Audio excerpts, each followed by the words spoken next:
$300 episodes. I don't know that I ever really expected to say those words out loud. And certainly when we started Coffee Breaks with Steve now going on 7 years ago, I certainly could not have imagined 300 episodes, but that's where we're at today. We're celebrating. We're going to have some fun today, and we want you to be a part of it. So put on the brakes, grab a cup of coffee, and join the conversation, because it's time for the 300th episode of Coffee Breaks with Steve.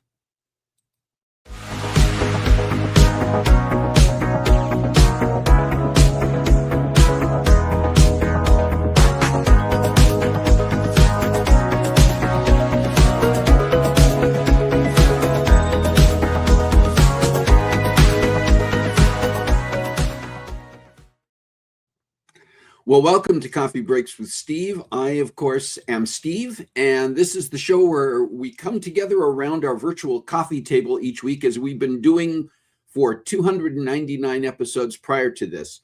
Join the conversation to chat about interesting topics with amazing guests. If you are joining us for the first time today, welcome. And if you've been with us before, certainly welcome back. You are part of our Brew Crew. Hey, this is a special episode today. We are celebrating 300 episodes, and it's also going to be our final show of 2025, as we're going to be taking a couple of weeks off for the holidays.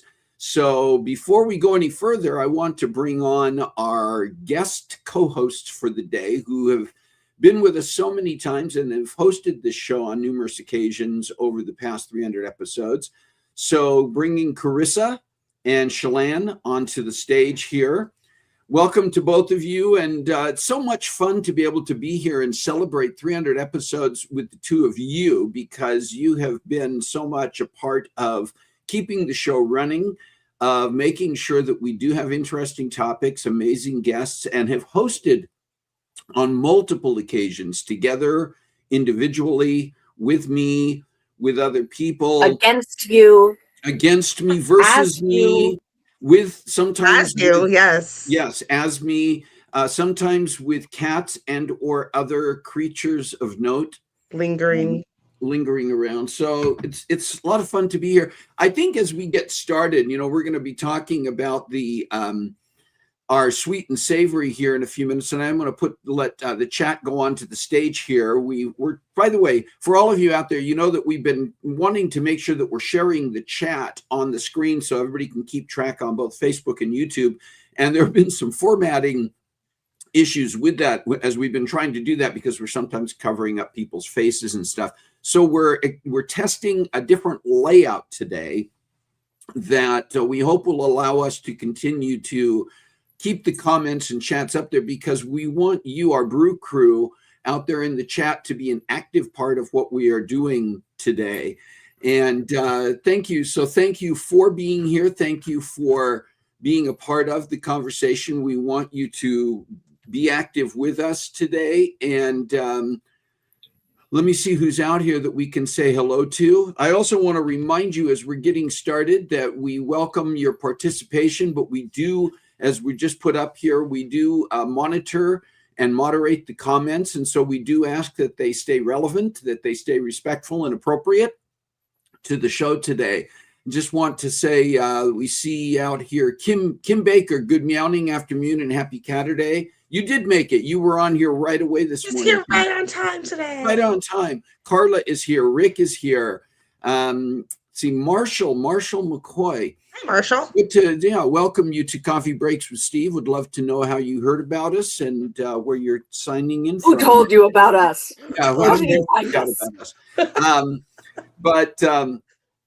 we're looking forward to a fun time here today, and we do invite you to participate in the chat. If you are signing in, do say hello and let us know that you are here. And when we get to our fun time today, we want you to be a part of what is going on.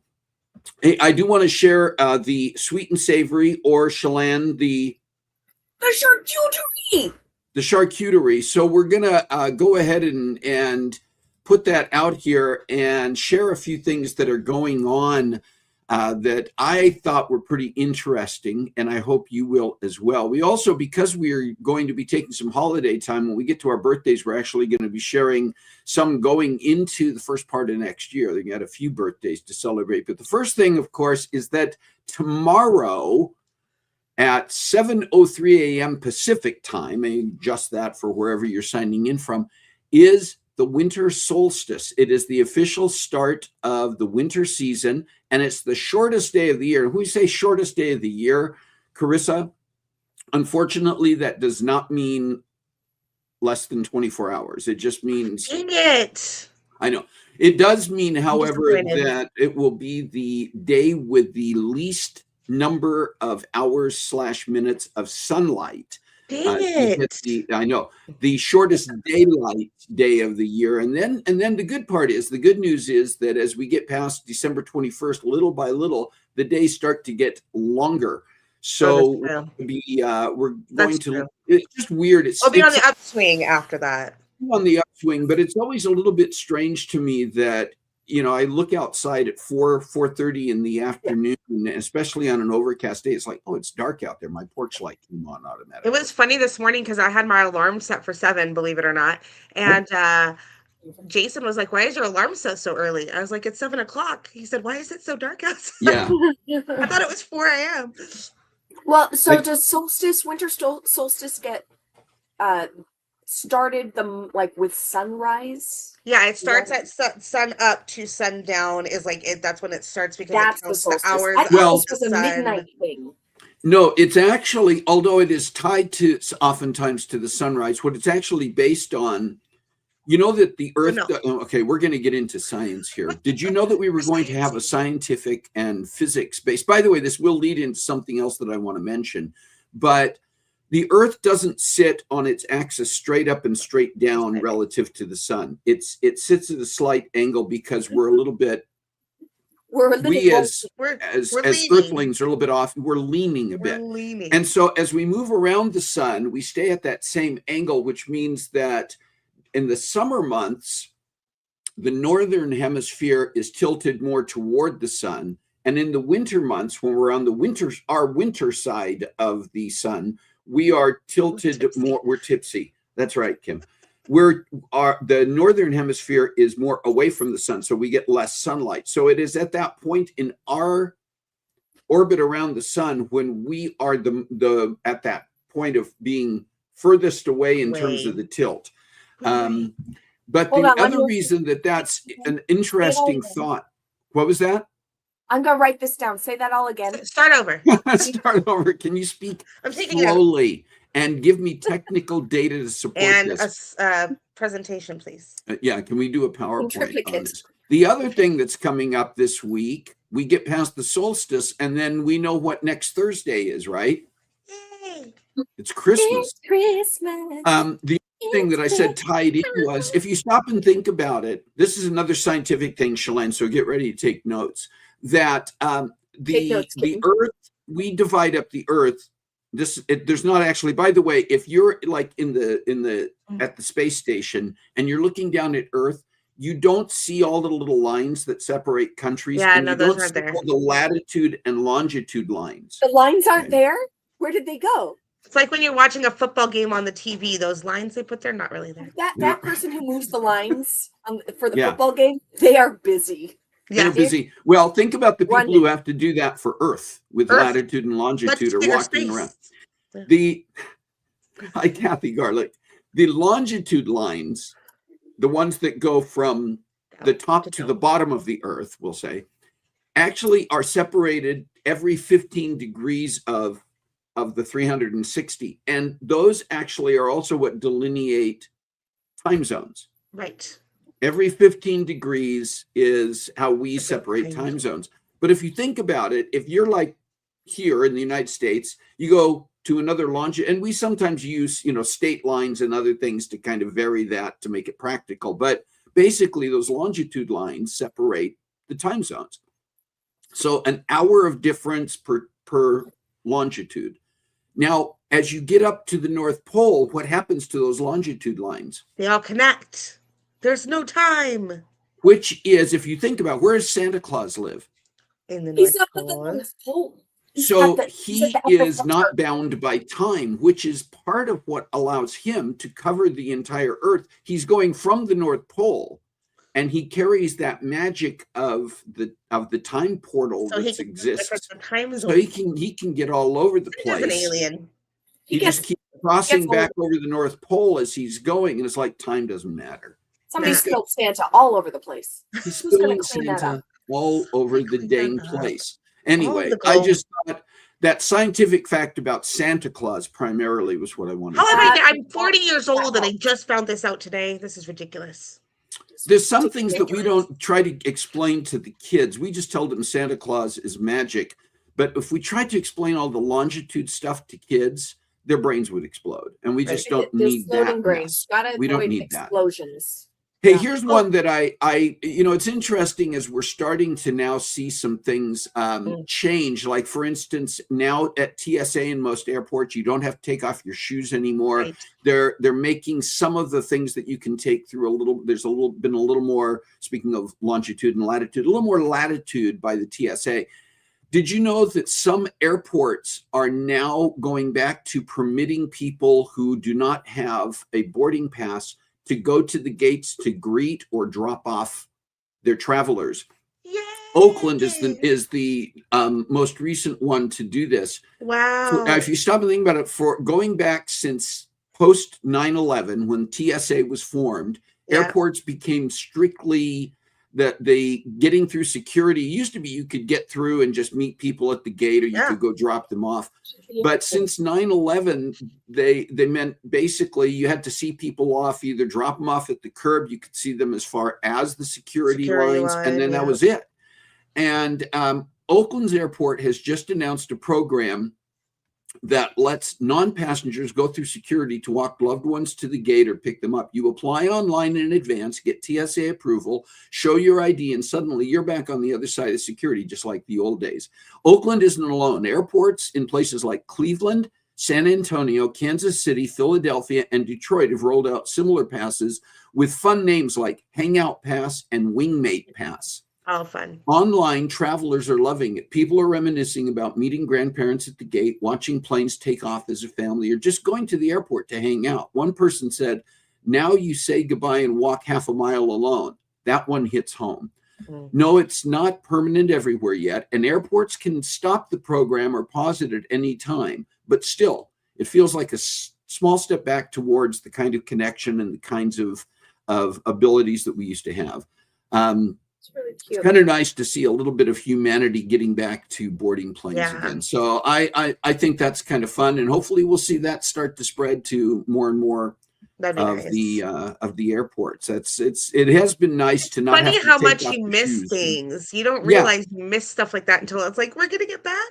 Well, and stop and think about it, that there's an entire generation, the young people who are college age and even a little bit older now and younger, have never known what it's like, other than if they were, when they were little, like I can still get a gate pass to pick up or drop off like younger grandkids who are traveling alone. But you can't, that's kind of still also at the airline and TSA's discretion. You still have to pass through those and get those.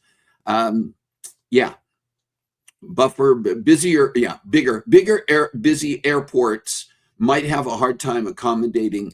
There's already barely enough chairs for people waiting for their plane at their gate. Yeah, that's true, Kim. And I think part of it is, if you're going to the gate when I go to pick up or drop off grandkids, I'm not usually sitting, I'm pacing. I'm sitting with them if we're dropping off and there's room to sit. I'm sitting with them until then, but we can also wait to, once we've gotten through security, there's usually some place to sit and get a snack or something before you get to the gate itself, and wait and get to the gate when we're closer to boarding time. But it's still nice to think that I could pick up an adult potentially or drop them off if I wanted to, all the way to the gate. Thinking of when we were kids and Mom snuck us on a plane. Well, she didn't sneak us. She got tickets. We didn't know we were going. We didn't know. So she snuck us all the way to the gate and into the line to get on the plane with an excuse that we were picking up a coworker of hers.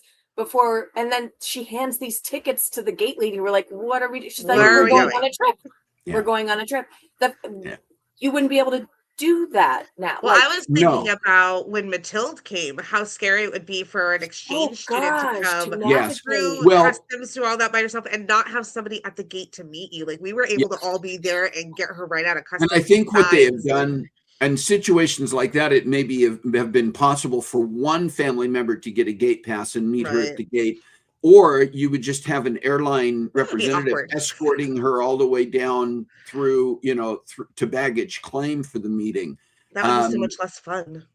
Yeah, it was such a difference to be able to do it that way. Hey, we do have some birthdays I want to mention coming up this week and actually into the new year, because we're going to be taking a break for the holidays. We don't want to miss these. The first one is Cody Jordan, your friend Chelan, Cascade Cody, musician who has appeared on this show, a Pacific Northwest based musician, singer, songwriter, just a fun individual, a cool guy. And he's celebrating a birthday this next week on the 27th. So happy birthday to Cody. Happy birthday, Cody. That's right. Jerry Zetterval, dear friend and friend of the show, has been on the show as well, celebrating a birthday on December 28th. I think it's always, it must be growing up must have always been tough to have your birthday so close to Christmas. And I know some families that dealt with that by really making a big deal out of it. I know you do that, Karissa, with Carson. A separate party in the summertime for her just to kind of offset stuff. And we celebrate it when you guys come for Christmas, because hers is just a week before. Also, my cousin, Christy McKay, who lives here in Idaho, not that far from where we live, celebrating a birthday on January 3rd, right after the new year, just barely gets into the new year and celebrating a birthday. Happy birthday, Christy. Corianne Woodard, another member of our Brew Crew, is often here in the chat, is celebrating a birthday on January 6th. And then finally, Kenny Snyder, musician, also has been a guest on this show, but a friend for many years, a singer, songwriter, pastor, is celebrating a birthday on January 8th. And so happy birthday as well to Kenny. Do you have a special day, not only this week, but maybe coming up between now and the first part of January, that we want to be able to acknowledge and celebrate with you? You can put that in the chat right now. Maybe it's a birthday, maybe it's an anniversary or some other special day that you're going to be celebrating. We want to make sure that we can celebrate with you. If you've got a special day coming up anytime in 2026 that you want to make sure we get on our calendar so that when the right time comes, we can celebrate with you, you can send us an email at cbwsteve@comcast.net. We will make sure to capture that information, and get it on our calendar so that we can indeed celebrate with you. Hey, I want to move us on, and again, happy birthday and special days to everybody who's celebrating. I want to get us to the special game that we're going to be playing today. And Karissa, you're going to be moderating the game. So I don't know if you want to explain a little bit about what we're going to be doing and how this is going to work and how we want the audience, the Brew Crew here in the chat, to participate. I'll do my best. Yeah, you do your best. You do that. We're going to be playing holiday hot takes. So we're going to spin a wheel and a hot take is going to come up. And Steve and Chelan are going to be debating this against each other. So one of them will be for it and one will be against the hot take. And then the chat, you guys can put your thoughts in the chat as well. But then at the end of the round, we're going to do, what did we say? We said a minute or 2 minutes to debate. We said somewhere between 2 minutes maximum. So what I think we said, if I'm remembering correctly, is we will switch off each time and you'll remind us who is defending whatever the topic is and who is going to be speaking against it. And then after the person speaks against it, the person who first presented will have an opportunity to give one final brief 30-second rebuttal. And then I think we're asking our Brew Crew to weigh in and tell us who won that particular debate. And we're going to spin the wheel. It's going to be random and it's different topics. Chelan and I don't know what the topics are. We don't know what we'll be debating and who will be assigned, and we're going to switch off who's assigned. Karissa will tell us at the beginning. Now, some of these hot takes, some people might feel very passionately about. So just remember, if you're participating in the chat, keep it respectful. You can have your feelings, but keep it respectful always. Don't be mean to each other. All right. So to begin with, on the first one, do you want to wait till you spin it, or do you want to let us know ahead of time who Steve, you're gonna defend first. Okay, and so Chelan Steve is defending first, and Chelan will argue against. All right. Are we ready? So and you guys at home should be able to see the wheel and see what's coming up. Yeah, let us know if you cannot. But I tried to share, it didn't work, but. That's all right. I think we've got it this time. All right, let us begin. Are we ready? I'm ready. No. All right, here we go. This is my emotional support kitten. I don't do debates. First of all, on your team. All right, so the first hot take. Christmas season does not begin until December 1st. All right, so I'm going to be speaking in support of that statement. That it cannot start until December 1st. You know, I strongly believe, am I beginning? Go. I strongly believe that we need to separate our holidays. And when we get into the last quarter of the year, there are just so many important days that we need to recognize. we've got, Halloween, we've got Veterans Day, we've got Thanksgiving, just among the many. And if we get too early starting and overlapping, it's already very troubling when you go into the mall or you go into the store and you're just trying to focus on an autumn holiday. You're just trying to focus on Halloween. You're just trying to focus on Thanksgiving. And there is such an overwhelming amount of Christmas decor and an overwhelming push for that it can actually cause stress. It can actually be disillusioning for the Christmas holiday. And by the time we get to December, it already feels like we should just be past it. And so I am very much in favor of waiting until December 1st before we begin celebrating the Christmas season. Chelan, your argument. Well, paper to write things down. My argument is that Christmas is it has become at least more than a day, more than decor. It is a feeling that you carry with you. It is a choice that you make throughout the year. Muppet Christmas Carol has taught us this, that Christmas is, right, you carry it with you in your heart. And I think who would dare to challenge Muppet Christmas Carol? And I also would want to know what we are defining this as of, okay, the Christmas season begins, but does that mean music doesn't get to be played, Christmas style music? Because I am a proud American for free speech, and I say that you should be able to play Christmas music whenever you please. God bless America. I think that's it. All right, Steve, you have 1 minute to rebut. I think that what you say only has merit insofar as when we carry something in our heart, it doesn't have to come out of our mouth and it doesn't have to be displayed all over the place. That we can carry something in our heart and let it stay, the spirit stay in our heart without it being displayed all over the place. Okay, so chat, you guys get to put in your feelings. Who won this round? Do you think Steve successfully presented his case that the Christmas season does not begin until December 1st? Or do you think that Chelan made a good argument for it being open to any time of the year? And may I just add, for the sake of the argument, that we're not saying, do you agree or disagree? Just who won the argument? Who won the debate? I'm going to get a timer. I forgot to grab a timer. All right. Because I will tell you the truth. That was a hard one for me to speak against, because I'm one of those people. I'm one of those people who does play the Christmas music year round. That's what's so funny about it. I know.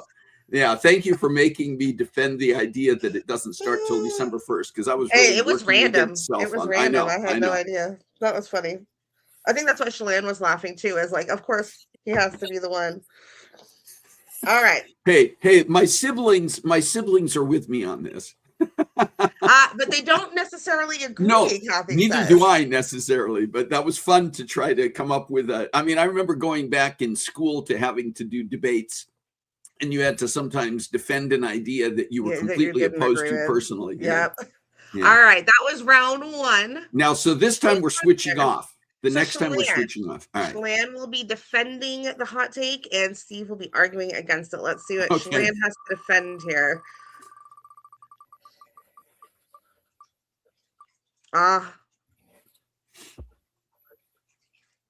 Every gift should include a gift receipt. Chelan, defend the arguments.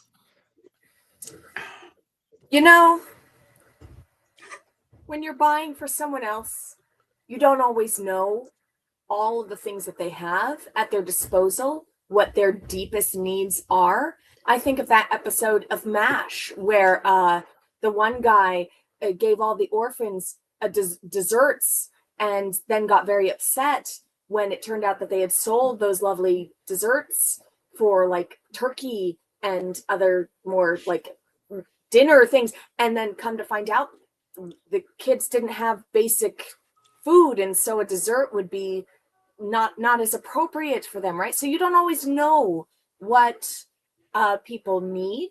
Sometimes we don't even know what people want, or maybe what they're trying to give up, right? You can get a lovely gift for somebody and a lovely bottle of champagne, and then come to find out that they are a recovering alcoholic, and that becomes a really awkward place for them to sit, of having to keep like they wouldn't be able to get additional anything for themselves out of that gift that maybe was given with the intent of them. It was given with the intent of them to be able to have something additional in their lives, right?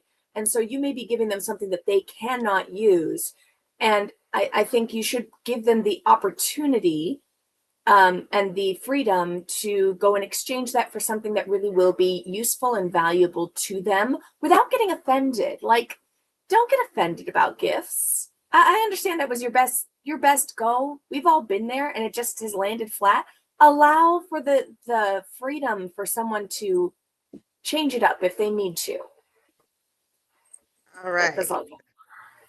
And what is the argument?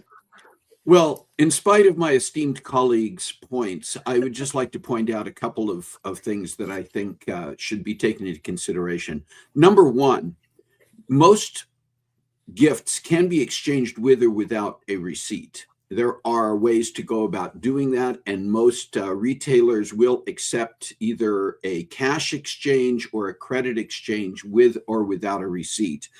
And to me, the idea of a gift receipt is almost implying that you think the recipient will want to exchange the gift. You're almost saying, I got you something, but I don't even know if it's something you're going to want to keep. So here's a gift receipt so you can take it back and get something you really wanted. So it's, in a way, it's kind of a backhanded compliment to provide that.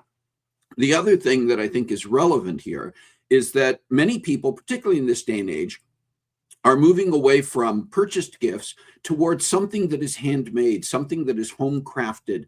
And the idea there is, how are you going to even provide a gift receipt for something you made yourself? You're going to put some kind of certificate in there saying, hey, if you didn't like this, send it back to me and we can exchange it for something you really like. So I don't believe that a gift receipt is either necessary or in many cases appropriate. Chelan, you have a 1-minute rebuttal. So I will say that we'll start with the end first. The homemade gifts, I have been the recipient at times and been the one gifting many times. Don't cut to Carla. It's going to be distracting. That I have gifted something that I've made my own self and then allowed the opportunity of, if this doesn't work, tell me what does. I don't see that as an insult. I see that as a partnership and as really taking the other person's feelings into account. Don't you agree, Percival Sea Kitten? The other thing, so you said it could be a backhanded compliment. I don't understand that. I think it's gifting freedom. It's saying, you know you better than I know you, which I think most of us would say is accurate, and allowing for the freedom. The other thing is, I don't think most places really do allow for exchanging things if there's not a receipt anymore. I think you're lying. And time. Who won that round, chat? Put it in the comments. Who you think won that round? Do you think that Steve successfully argued? What do you think, chat? Let us know. I should be keeping track of points. I know. I want to know what the prize is at the end of this. Yeah. My company for New Year's. Okay. All right. So you both win. A copy of Carissa's solid gold head on a stick. Now, a solid gold bust of my head or a bust of my solid gold head? Solid. I'm into solid gold today, as you can see from the background on the screen in my shirt. So the solid gold. All right, chat. Who won? They refused to say because it was that close. That was a good one. I think that was an interesting one. Well, do you want to go ahead while you're filling that in? We can spin for the next one. All right, let's find out. So now this time, Chelan, you are defending the hot take. No, I'm starting this time. Oh wait, you're starting. See, I've already lost track of who's starting. That's right. That's right. We have to keep track with you. I may regret that depending on. Uh-oh. All right. Re-gifting is environmentally responsible. All right. All right. So go ahead.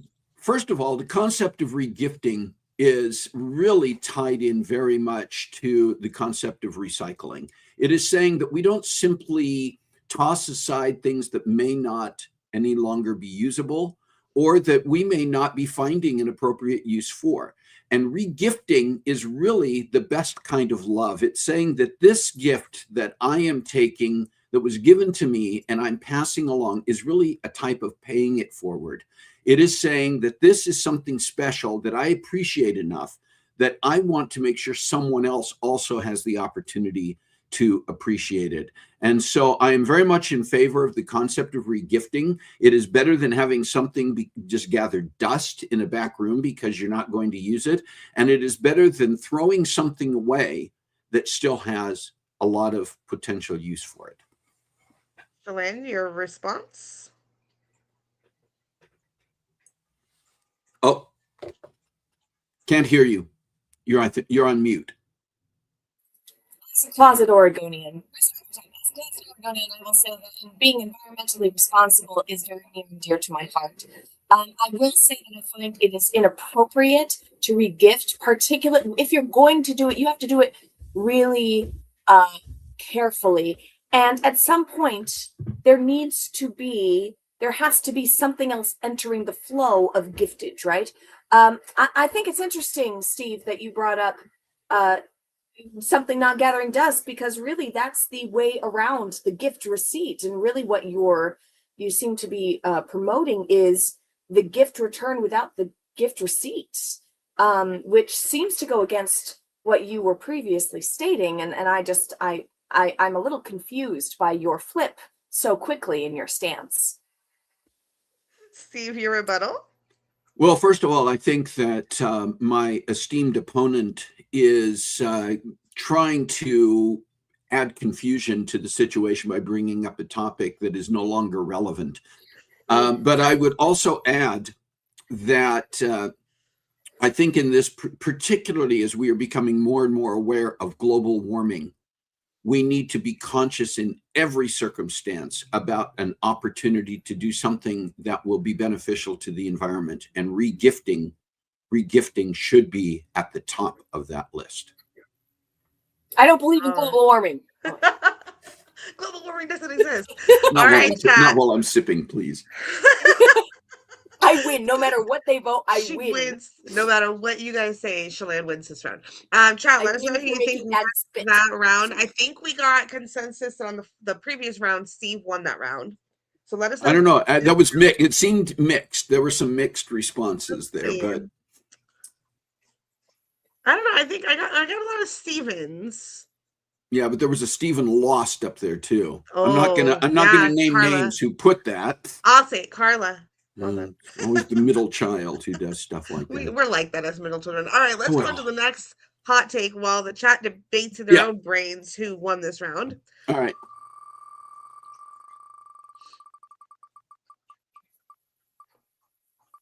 Ooh, this is one of my favorites. Oh, all right.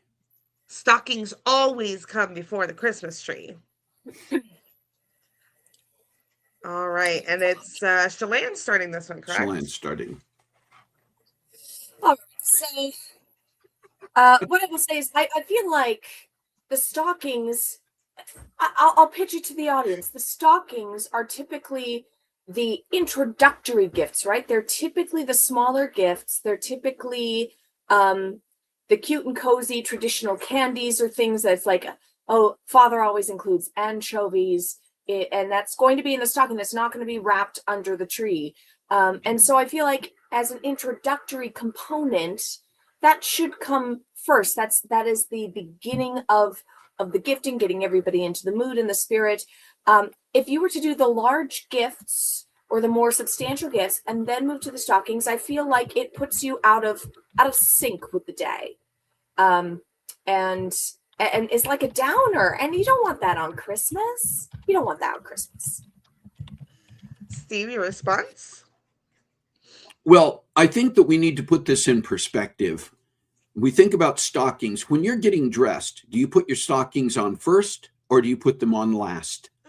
I think that sometimes we get into a certain pattern and a certain mode, And without any longer thinking independently, we begin to do things just because that's the way it's always been done. And we don't think about whether that pattern is really appropriate, constructive, or necessary. And I think that we need to focus on what's appropriate and necessary, because it helps us recall that I don't put anchovies in the stockings, I put sardines in there. And so if we can't even keep our facts straight about what goes in the stocking, it's really hard to understand why the stockings need to come first. Oh my God, Chelan, your rebuttal. This battle that we've been fighting for ages of tradition versus innovation. And I think we are really riding a very dangerous line to remove tradition for the sake of innovation without counting the cost. And I think it's bold of you to assume, you're saying putting on the socks last, bold of you to assume I ever take them off.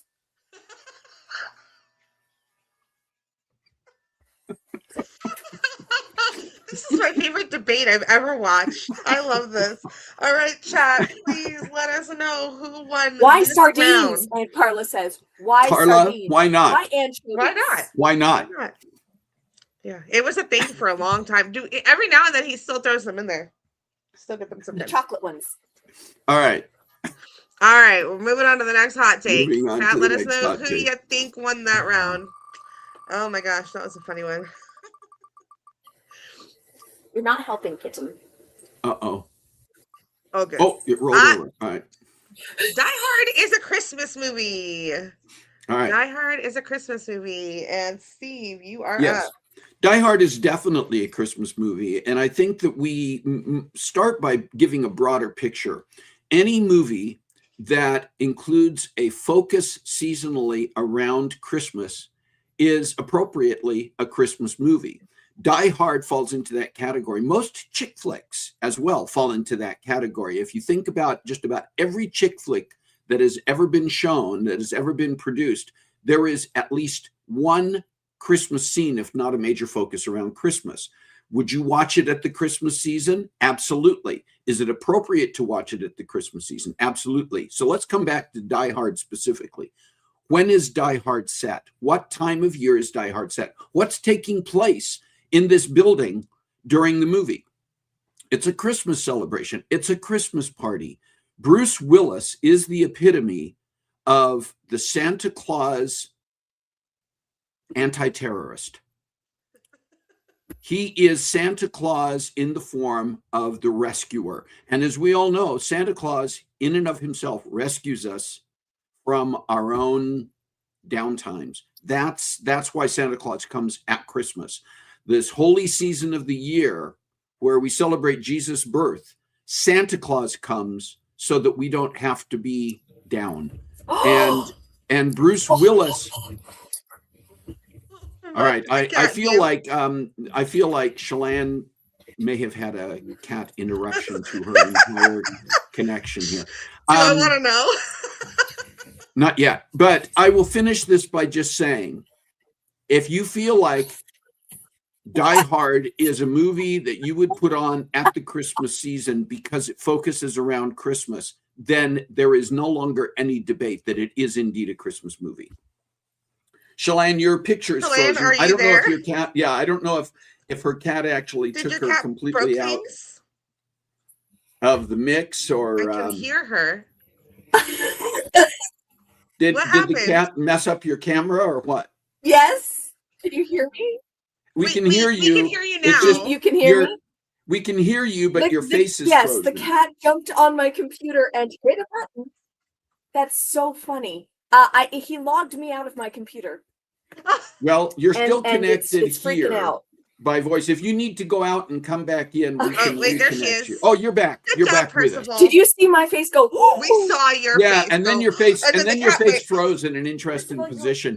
Are you prepared to rebut? Are you prepared to argue against Die Hard being a Christmas movie? I didn't hear everything, but I am prepared, I believe. Even without hearing all of your arguments, I feel that the argument is clear. So I will continue if that is all right by Go ahead. you. I think what is at stake here is the definition of a Christmas movie, right? You're defining it as anything that has any Christmas scene whatsoever becomes a Christmas movie. Amen. I would take you back to the 1995 movie, The Santa Claus, starring Tim Allen, of Santa showing up in a Panzer is not how Christmas should be handled. So just the fact that they set it at Christmas time, it is not about the true meaning of Christmas. It is not about celebrating the joy of Christmas, the birth of Christ, anything that is truly Christmas. It's about a man falling off of Namataki Tower or whatever, and lots of swearing and guns. And I love action movies. I do think that Die Hard has been utilized as an excuse to make more Christmas action movies, and they never hit. They never hit the way that the classics do. Steve, your rebuttal.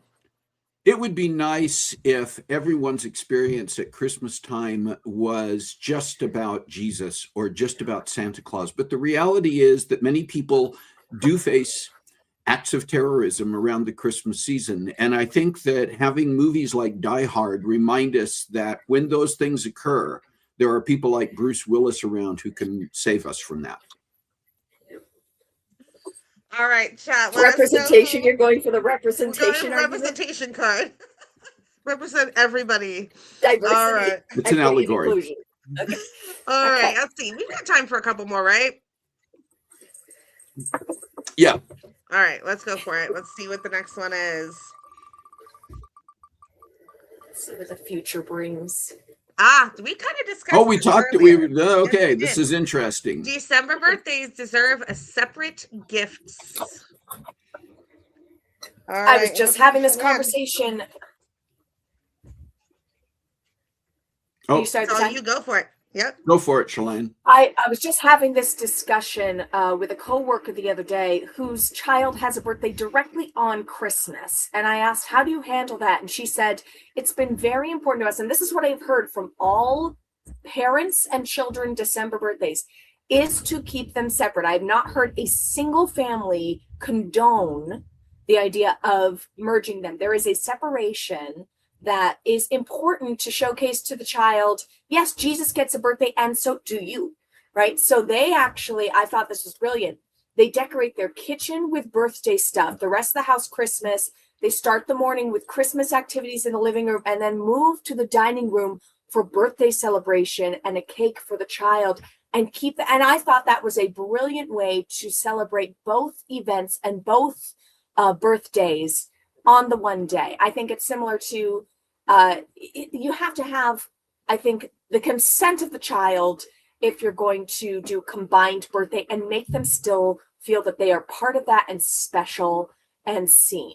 And I think that's very important at a child's level of maturity. Steve, your response? Well, I think that kids need to grow up with a reality check. You don't always get to have extra special days just because your birthday tends to fall. Do we say that if a child's birthday is around Halloween, they get an extra trick or treat? Do we say that if a child's birthday is around Easter, they get to go for a separate Easter egg hunt? No. And I think that we should not be making an exception just because Christmas happens to fall in December. Let's use Jesus as our example. When Jesus was born, he didn't get both a birthday and Christmas, okay? When the three wise men came and presented gold, frankincense, and myrrh, our indication is that was to celebrate his birthday. That was his birthday gift. That was his birthday party. And so I think that if we start to spoil kids by giving them extra days just because their birthday happens to fall in December, we're setting them up to think that every time there is something that corresponds with their birthday, and that other kids, how are we leaving out kids who have birthdays at other times of the year that are near a holiday? We're creating a precedent that becomes dangerous. Chelan, your rebuttal? I have no words, but I will say these words that I wrote down. Are you saying that Jesus could have been spoiled and therefore undermining the divinity of God. I don't feel I need to say anything else. But also, I don't know any kids. I'm going to say this else. I don't know any kids who have a birthday around Easter who get an extra Easter egg. What is that? They'll have a birthday party. They'll have a birthday party and separately the Easter egg hunt, and that separation is maintained. Thank you. Mic drop. All right, Chad, let us know who you think won this round. Jesus, dude. Mike, so good. All right, Steve, how much more time do we have? We have time for at least one more here, okay. And then we'll close out because we are running extra. I mentioned this in the chat. Today's is an hour-long show because of our special celebration for listeners. All right, let's go for at least one more. Let's see what we got here. I was hoping we would get this one. Eggnog should be a year-round beverage. I'm defending this, right? You are defending this one. And lucky you. There is nothing in the words egg or nog that says one time of year. All right. Egg, do we have egg year-round? You betcha. Nog, I don't even know what the word means, but there's nothing about it that rhymes with December. In fact, you will find more and more that many of the stores are putting eggnog in their shelf much, much earlier than the Christmas season. They put them out there by the time we get to October. I'm seeing eggnog on the shelf. I've even seen eggnog on the shelves around the Easter season, which is in the spring. And the bottom line to eggnog is that flavor is just as good no matter what month or what season of the year it is. Also, I am a huge fan personally of eggnog, and I feel very slighted that by the time we're getting to New Year's, it's being pulled off the shelves. I've just acquired that taste in my mouth again for that luscious, smooth, going down the gullet beverage, and I need that throughout the year to be happy. Chelan, your response? Secondly, I feel that there are certain flavors that are institutional to the holidays. Nothing stops you from going out and making your own eggnog at any time of the year should you choose to accept that mission. But there is certainly, I think the fact is that it's not out year round because there isn't a demand for it. Peppermint mochas. Peppermint is definitively a Christmas flavor, peppermint and chocolate. It used to be that was very much around the holidays, but people decided that they wanted it year round, and therefore the dollars drove the industry. I think your problem isn't with the people putting it on the shelves, not putting it on the shelves. It's the fact that your peers are not spending the money needed to make that a valuable business decision to keep it on the shelves year round. And in the meantime, I think you're just going to have to make it yourself. Steve, your response? Well, I think that Chelan has essentially defended my point because nothing about her argument said that eggnog as an institutional beverage should not be available year-round. She defended the idea that it could be homemade. She defended the idea that it is often driven by economy, but nothing about what she said indicated that could not be something that is available throughout the year. And so I stand by my original argument that it should be and could be available to us year round. All right, chat, let us know who won that round. I think we have time for one final one so that we end with equal number of rounds here, and then we'll close out one more number in. Let's go. Cats are chaos demons. Defend. That cat definitely is. Here's another hot topic. Gift cards are the most thoughtful gift. They're the most thoughtful gift. Chelan, this is you. I feel that gift cards, again, we're coming right back to the very first argument of the day.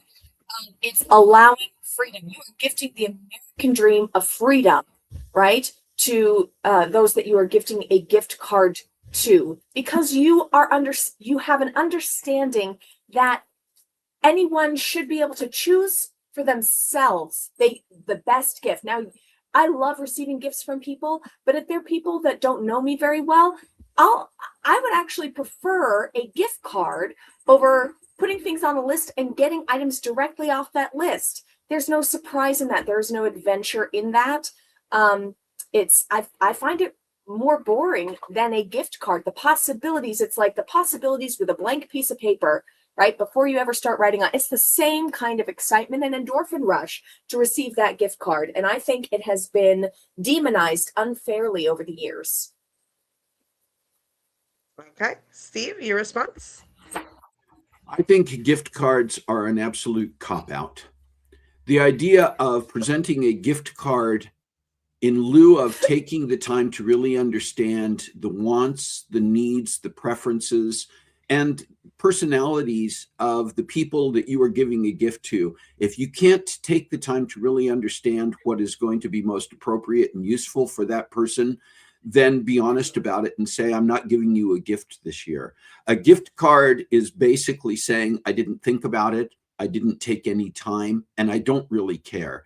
And so to me, a gift card is the ultimate way of telling someone that you didn't really want to give them a gift, but this was the easiest way to do it. Chelan, your rebuttal? I think there is something to be said for either if it comes down to, I'm not getting you a gift because I don't know what you want / need, or I'm getting you a gift card because I don't know what you want / need. One of those certainly shows more care. And that is, I still extended my finances, my time to go and however I achieved it, I still went and obtained it. And I'm giving something to you because I want to invest in you. And you may not know exactly what that piece is for them, but you are showing, I want to invest in you. And that has meaning to it. And I don't think we should be ignoring that. I think saying gift cards are a cop-out is a cop-out to not get anything at all. Oh. All right, chat. That was the final round. Let us know who you think won that last argument about gift cards. Chelan, for somebody who doesn't like debating, you took on this role very, very well. She did. I have to say, you did a good... Every day at work, I'm faking leadership skills, guys. It's been a decade. Get me out. Get me out. Let me out of this prison. Let me out. I also want to say thank you to all of our Brew Crew in the chat for just continually throughout this. It's been fun to see both the arguments that they have thrown in about each one of these topics, and even just their opinions, agree or disagree with the debate, their own opinions about each of the topics that came up. So thank you to the Brew Crew for participating. Karissa, thank you for some great hot take topics. And Chelan, thank you for being a worthy opponent in this debate. This has been a ton of fun. As we are getting ready to close out, as we said, we are going for this is the only debate I consent to. Yeah. This is the only debate I consent to. And again, just to put the disclaimer in there, for both Chelan and I, there were multiple times throughout this hot take debate that we were probably arguing for or against an actual personal opinion or choice, which is the toughest thing to do, is to say, I'm going to speak in favor of something I'm really opposed to, or speak in opposition to something that I really would be in favor of. So those are the in our house, the stockings always come before the tree. That is the way Absolutely. of it. That's the tradition that we will always stick to. Yeah. All right. Listen, I want to let you know a little bit about what's going to be coming up in the next few weeks. As we've already mentioned, we're going to be taking some time off the next couple of weeks to celebrate the holidays ourselves. As you can see, there are stockings in this picture. And look at that. The coffee mug in this picture is wearing a stocking or a sweater. But we will not be doing a Coffee Breaks with Steve episode on either next Saturday, December 27th, or the following Saturday, January 3rd. Those are the times that we are celebrating the holidays with family, and we just want to take the time to go ahead and do that without having anything else that we have to worry about. We want to take time for stockings and, you know, tree and just family time and our own games without maybe we'll play hot takes as a family. We don't know. Yeah, I've got more of them. We'll see. A good one. I do want to let you know some episodes that are going to be coming up in January that we're already getting scheduled. And one is the return of someone who's been on the show before. Sid Niemeyer was here last year when he published and made available his first ever novel, which was called Atomic Peril. And he has just published and released a new novel of the sort of same tone called On the Brink, another nuclear forensics thriller like the first one is. So Sid is going to be back in early January, our first episode back on January 10th to talk about his new book. And then, you know, we seem to have been on a trend here. We've had several guests in the last few weeks who have come from other parts of the world and have shared their experiences there. Well, we're going to be doing that again on January 17th. This is Richard Dawson, not the game show host. This is Richard Dawson, who lives in Edinburgh, Scotland, and is a local expert about Edinburgh and about all things Scottish. Now, we recently had a laird and lady, clan laird and lady from Scotland on who talked about their own background. And Richard is going to be here to share a little more generally, both about Edinburgh, Scotland, which is a beautiful city, and about Scottish history and traditions. You will want to be here. And again, if nothing else, just to hear the accent. It's wonderful. I'm excited for that one. Yeah, that's going to be good. We also still want to know from you, our Brew Crew, what are the topics you'd like to discuss? Who are guests you would like to see on Coffee Breaks with Steve as we move past 300 episodes, as we move towards celebrating the 7 years on the air by this next spring? We would like to hear from you. We would like you to share your ideas. You think about how many different times not only Karissa and Chelan, but many of you have been the ones who have suggested a topic, introduced us to a guest who has then joined us on the show. And those have been and always are amazing. So please be a part of that.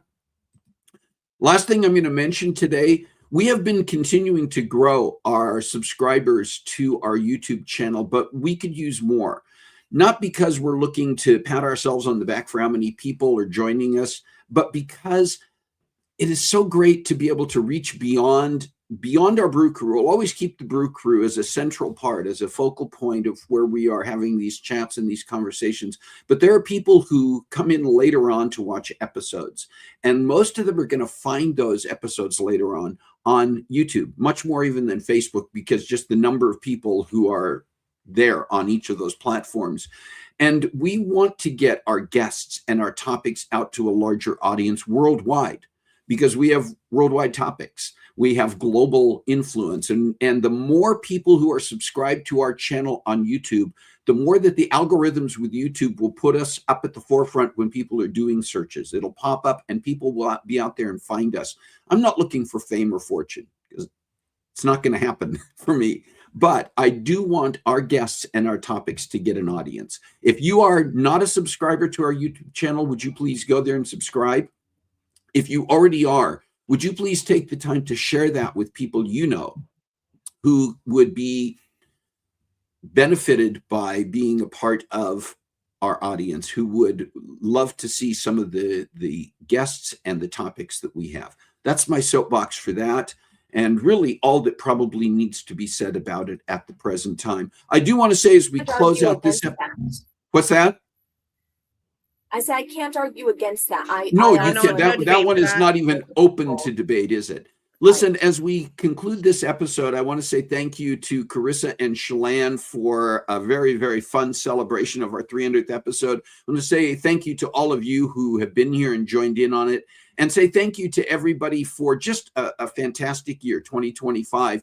I would encourage and invite you to stay tuned through the credits, because we're going to be recognizing everybody who has been a guest on the show this year, and a special message to all of you in the credits. So with that, I would just like to remind you, as we are in this special season of giving, that There are so many different ways that each one of us can give back, that we can pay it forward, that we can do so many things to touch lives. And so please find a way to make a difference in your world this week and every week. God bless you. Have a great holiday season. Merry Christmas. Happy Hanukkah. Happy New Year. We'll see you next time on Coffee Breaks with Steve.